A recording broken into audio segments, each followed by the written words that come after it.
I am 31 years old and identify as non-binary, she/they. I present as feminine, so female pronouns are fine with me. Today I am officially 36 weeks pregnant. A few months ago I started having severe health issues. I get these severe chest pains and high heart rate. Since elevated heart rate is normal during pregnancy, each doctor shrugged their shoulders and told me to lay down, and they never addressed the chest pains and the feeling that I was having a heart attack.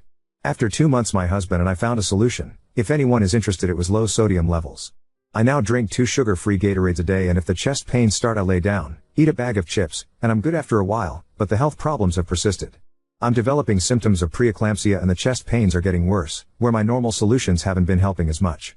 I live with my husband A, 28 meters, and his best friend K, 27 meters, in a tiny 2-bedroom apartment. There is barely enough room for the 3 of us, and now we have to worry about bringing in a baby for at least a year before we can move to somewhere bigger. More context, K and A have been friends since they were 15 and consider themselves brothers. I also consider K to be like a brother-in-law to me. K has been diagnosed with schizotypal, basically it's on the lower end of the schizophrenia spectrum. He also has almost no life experience. He's learning about etiquette in the world, what to say in specific circumstances, asks us if someone says or does this, what does that mean, etc. 3 weeks ago K brought an overnight guest over, L, 35F. All I knew about her at the time was that she has 5 kids at home. I asked who was watching the kids while she was here and she said she had a babysitter. Honestly, I didn't blame her for wanting a weekend away from the kids. Oh, Weaver, she has barely left. She's been at her own house maybe 5 days out of the 3 weeks. She mainly stays in his room, except one day she asked if she could help do the dishes. Like mentioned earlier, I have been dealing with months of health issues on top of being pregnant, so dishes had gone to the wayside. She cleaned my kitchen for me and I could not express to her how thankful I was for it. It gave me the energy to start cooking again, and I even deep cleaned my fridge. However, at that point she had been here for 2 weeks and I was ready to talk to Kay about the proper etiquette of overnight guests. 3 nights maximum, with almost a week in between visits. Anything more than that is overstaying.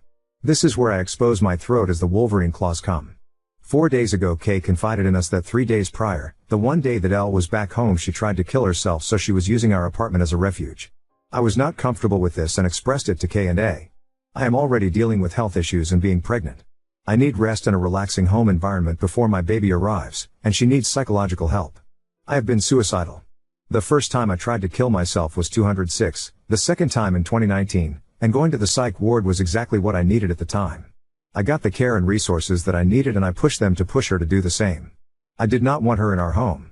My husband A promised that I wouldn't have to worry about anything, all I have to focus on was me and our baby. I told him that was like sitting me in front of a tornado and saying, hey, don't worry about that tornado, you'll be fine. And Elle ended up staying. She got groceries that night, and included in that was a liter of Bacardi that she immediately tore in two. Like I said, I have been suicidal before and I suggested that this is not the best idea for everyone's mental health, but K, L, and A still killed the whole bottle. My husband A, I don't care if he gets drunk. He gets giggly and kisses me a lot and tells me he loves me. K, however, does not know his limit and he spent the entire night throwing up. I got so mad that night I sat with K, L, and A. Once they had sobered, they had started drinking at like 4, so they were sober by like 9, and we established boundaries as a house. A typical stay for an overnight guest is no more than 3 nights, every week or every other week.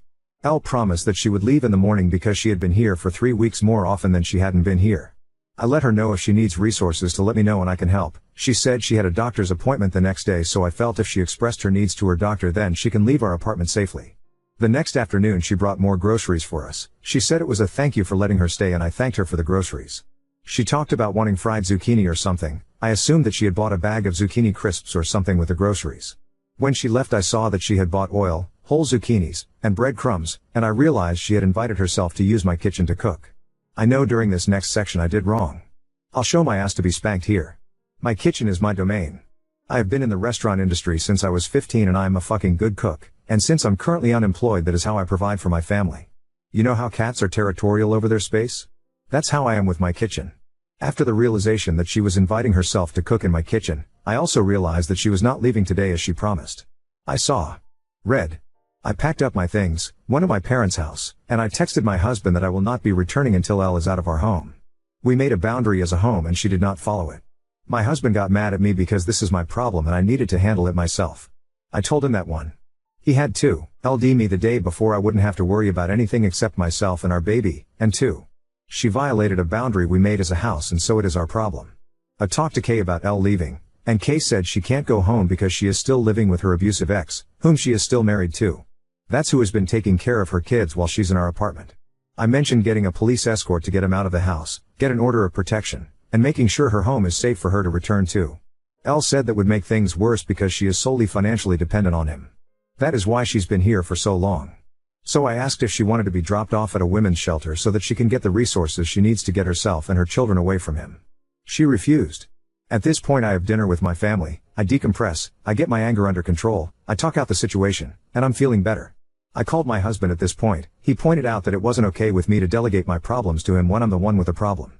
I agreed. Instead of making him talk to Kay and Elle, I should have done it myself. However, I still think that since she still went back on a promise and crossed a boundary that we as a home collectively have a problem. Yesterday I was so stressed I went to sleep at 4 a.m. I woke up at 7 a.m. and kept cycling the situation in my head. I felt like a monster for kicking an abused suicidal woman out of my house. However, I did not consent to her being here. I expressed that I did not want her here more than 3 nights in a row, and we offered her solutions that she refused. It got so bad that I had the worst cardio episode to date. My husband was ready to call an ambulance and we both thought I was going to die. I finally got my heart rate under control and was able to go back to sleep for a few hours. I woke up in a good mood, feeling better.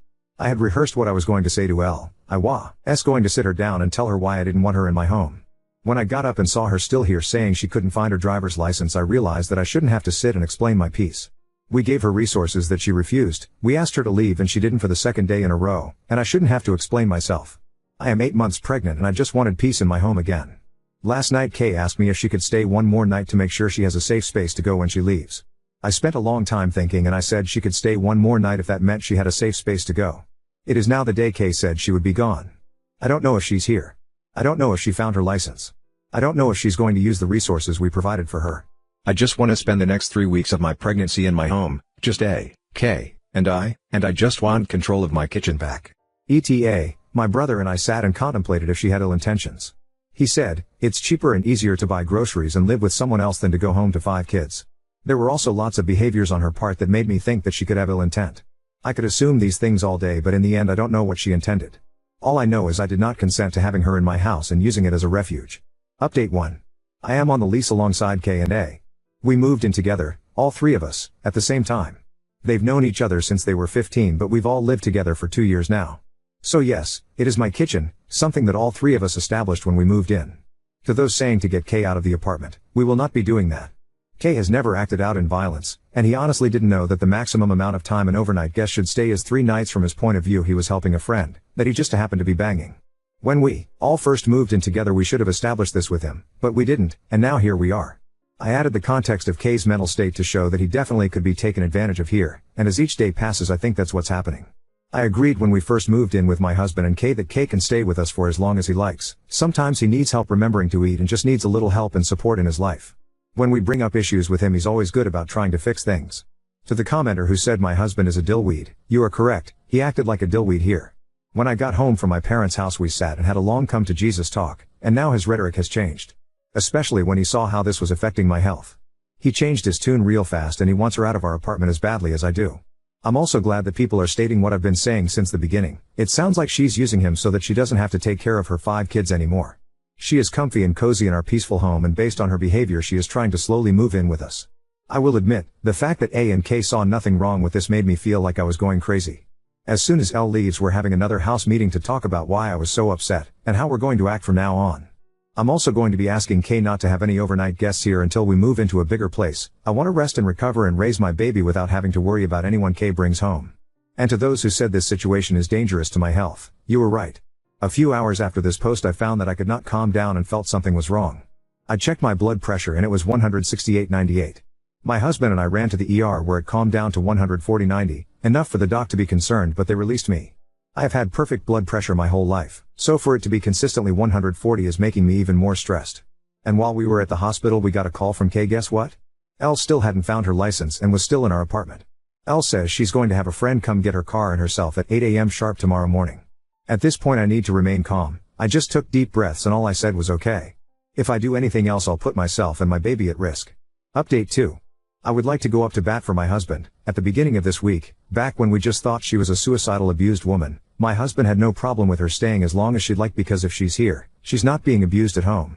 This is one of the reasons why I felt like a fucking monster for not wanting her in our apartment. Once he saw how deeply everything is affecting me health-wise, and I started pointing out how her story wasn't adding up, He completely changed. He's going to escort her out of our house today, even if he has to drive her home himself. He's sleeping now, I'll wake him before I go. To the person who said we are easy marks for con artists, you're correct. K.A. and I have all been in severe abusive relationships before, and we all in the boat of believing women when they say they're being abused. But like many of you have pointed out, her story isn't adding up.